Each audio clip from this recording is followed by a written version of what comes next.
Hindi naman po diretsahan, pero gets ko na po yun eh. Gusto po yung mukha ko ngayon kay Cindy.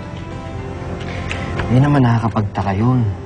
Maganda yung kaibigan mo, mabait pa. Di natural magkakagusto yung Lucas sa kanya. Huwag ka magalit. Okay lang yun. Isa pa, ikaw naman tong malapit kay Cindy. So wala kang dapat ikatakot kung magkagusto man sa kanya si Lucas. Itay, yun na nga yung problema ko eh. Best friend lang po talaga turing sa akin ni Cindy. Hanggang doon na lang po talaga tayo.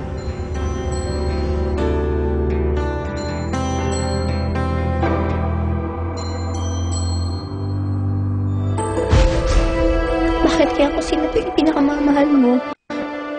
Yun pa yung pwede makasakit sa'yo sa todo. First time ko ma-realize to. Nung aksidente ko masaktan si Mama.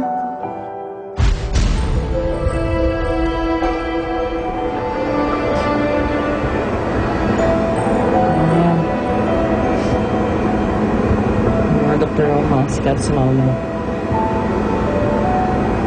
Wala naman sa mangyayari sa kapatid mo. Sana nga, Lu. Kasi I don't think na mapapatawad ko yung sarili ko. Pag nakunan si Mama. Ano? Ito na yun. Kanina, tay. Kulang habang kausap ko si Cindy.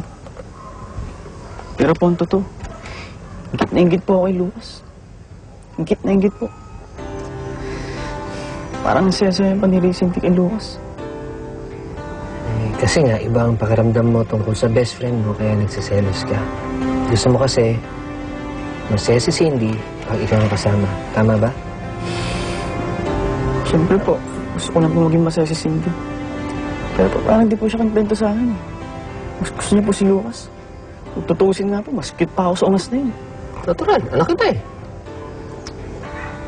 Alam mo, Baste, hindi mo pwedeng pilitin si Cindy na mag-iba yung pakiramdam niya sa'yo bilang best friend. Isa pa, bata pa naman kayo, marami pang pwedeng mangyari. Hayaan mo lang. Tay, hindi ko kaya, tay. Iyon kong isipin na gano'n. Okay. Ano gagawin mo? Babantayan ko pa sila. Salamat, Lucas, ha. Salamat kasi hindi mo ko iniwan. Pabayaan kita. Yan. Ngiti ka lang.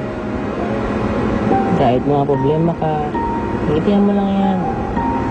Hindi bagay sa'yo umiiyak. Mas bagay sa'yo makangiti. Kalawa kang higit. Cindy? Daddy, Cindy, buti nag-text agad kayo sa akin. Okay lang ba kayo? Ano nangyari? Daddy, si Mama. May nangyari na sa mga Mama. Anong ibig mong sabihin?